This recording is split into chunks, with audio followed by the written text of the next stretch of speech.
And now, part two of our in-depth interview with New World Order researcher Alan Watt. I'm Alan Watt, and I'm an author and researcher into geopolitics, really, and history. I follow where the world has been, the techniques were used to bring them to those stages, and I apply them to where we are today and how the future is planned. I've researched so many books. I've got a library of my own. I like paperback books, or at least hardback books, because they're permanent records of the past. And if you can't understand the past, you understand the present or the future. I've also been in the music business, heavily involved for years. And I saw how culture creation worked from the top, and how generations were swayed into new fashions, new ideas. I've been following the histories of what's now called the New World Order for many, many years. And I try to go into the books written by the big players, the technocrats themselves, those famous people like the Kissingers, the Brzezinskis and so on, the Huxleys, the Lord Bertrand Russells, who all worked for the same organizations. And I came to the conclusion, really, there was only one big organization with many subcategories. These boys tended to publish the world that they saw coming into view, and they wrote it in their own hand, basically. They told us where they were taking the world. And when you start studying these things about the age of 14, 15, or even younger, and reading their books, and you live long enough, you will see that the world has turned out exactly as they planned. This can't be coincidence. And who can really write up a wish list and make it happen globally, unless there is an organization very, very powerful, probably the only organization really on the planet, an organization that can fund all sides, all oppositions, and using the synthesis of conflicting parties, they can literally make the world come into view as they planned. They plan in centuries, and the astonishing thing is when you go into the United Nations, which was loosely based on the Soviet system, they plan certain parts of their agenda in 50-year plans, some in 100-year plans, and some even in 150-year plans for different aspects of it. The Russells, the Huxleys and so on, Brzezinskis, also use the same terminology with their long-term plans. And you've got to understand too that nothing in culture comes out from the grassroots. Even Plato talked about that thousands of years ago. He said that if it was a grassroots movement really coming from the people, then those in charge, the dominant minority, would lose control. Therefore, every change in culture, right down to fashion and music, and this was written 2,300 years ago, had to be authorized from the top and promoted from the top if it fitted with the continuance of control over the public. And these are sciences which were taught down through the ages, are still taught today to the big players, and they've used it to the full in the 20th century, now into the 21st century with the use of television, mass communications, radio, etc. Everything has been given to us for the appropriate time and stage in the actual planning. And for those who are coming into this kind of study, it's best to go into the books, as I say, written by the big players themselves. They love to boast. Kissinger's got lots of books out there, so has Brzezinski. These are probably two of the master players in geopolitics. Try to stay away from all the conspiracy books. They're also put out there on purpose, very fascinating books, but they'll lead you in circles forever without giving you the overall picture to the fact that every generation has a purpose up until this present time. And in a post-industrial era, these big boys have decided, and their masters too, that we are simply superfluous and they no longer need us.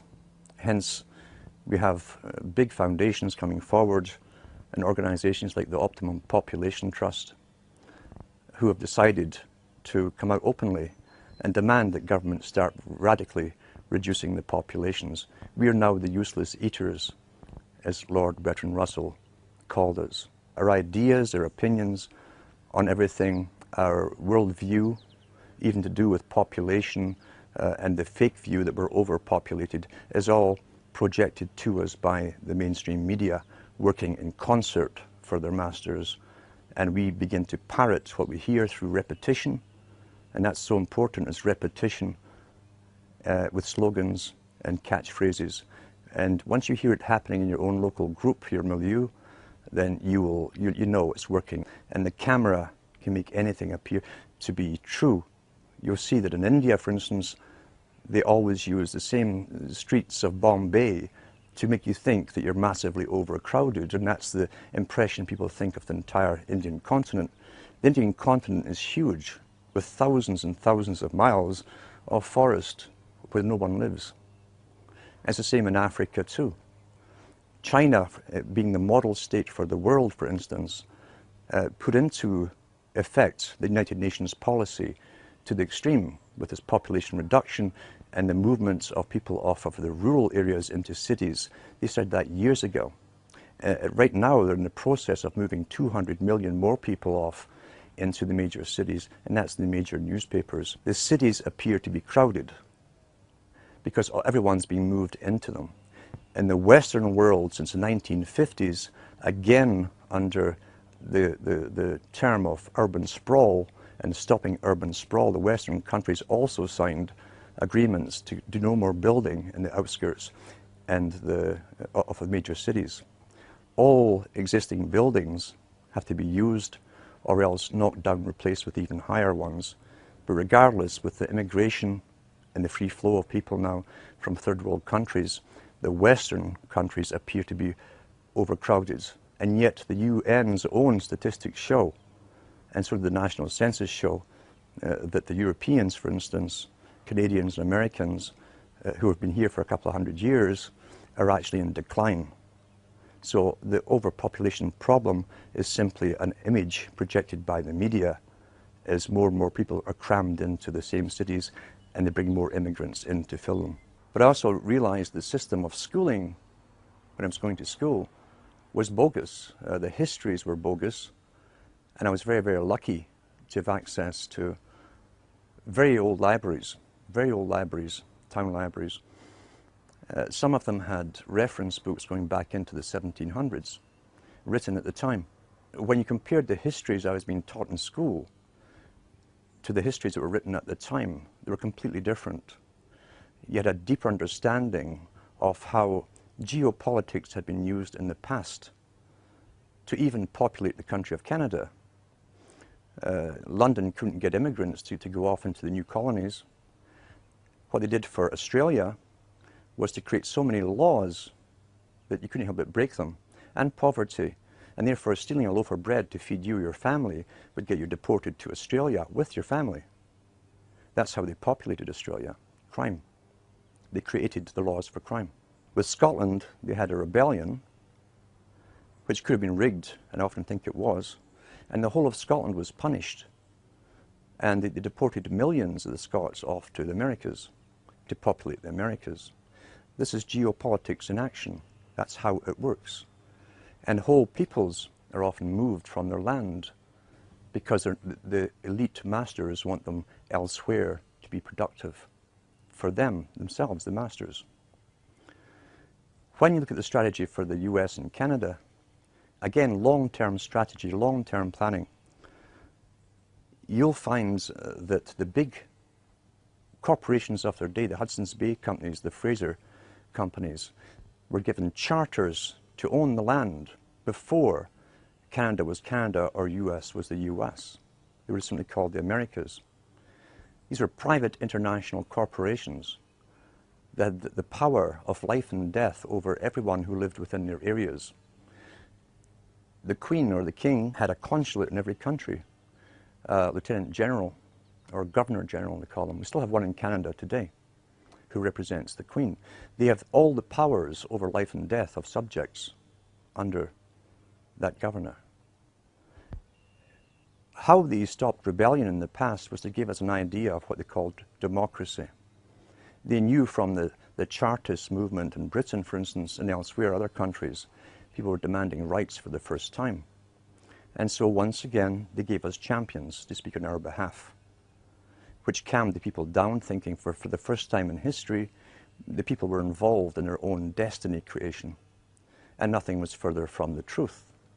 Because the planners knew that once you bring people into a country or a continent, create real wealth for them and get businesses going, clear the land, drain the swamps, and so on, they can take it all away from you through laws 200 years down the road.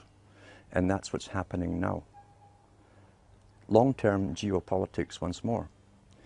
And if you think I'm kidding about this, go into the history books written at the time. They're still there in some of the libraries. And you can also go into the art of geopolitics. There's even videos on YouTube on Brzezinski boasting about how he set up the Taliban in Afghanistan. You'll see him encourage them to fight the Soviets at that time in the 1970s. And he actually says, yours is a holy war.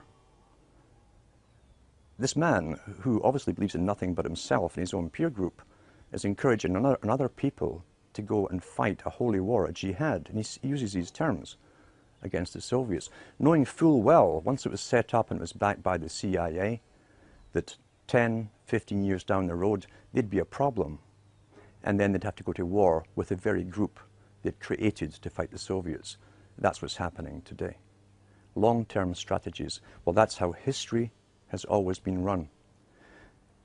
If you can go into the books where you find the British Home Office is mentioned, study the history of the diplomatic corps. Because the diplomats were spies.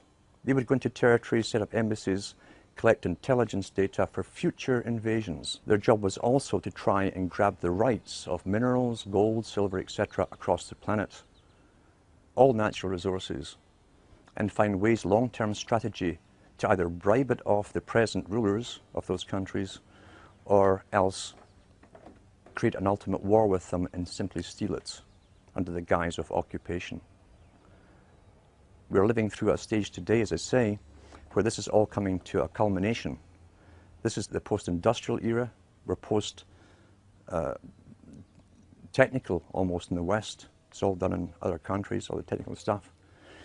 And Brzezinski himself talks about the technocratic era, where the future will be for an elite with a highly trained bureaucracy underneath them and scientific elite who will not need the human labor that they've needed in the past.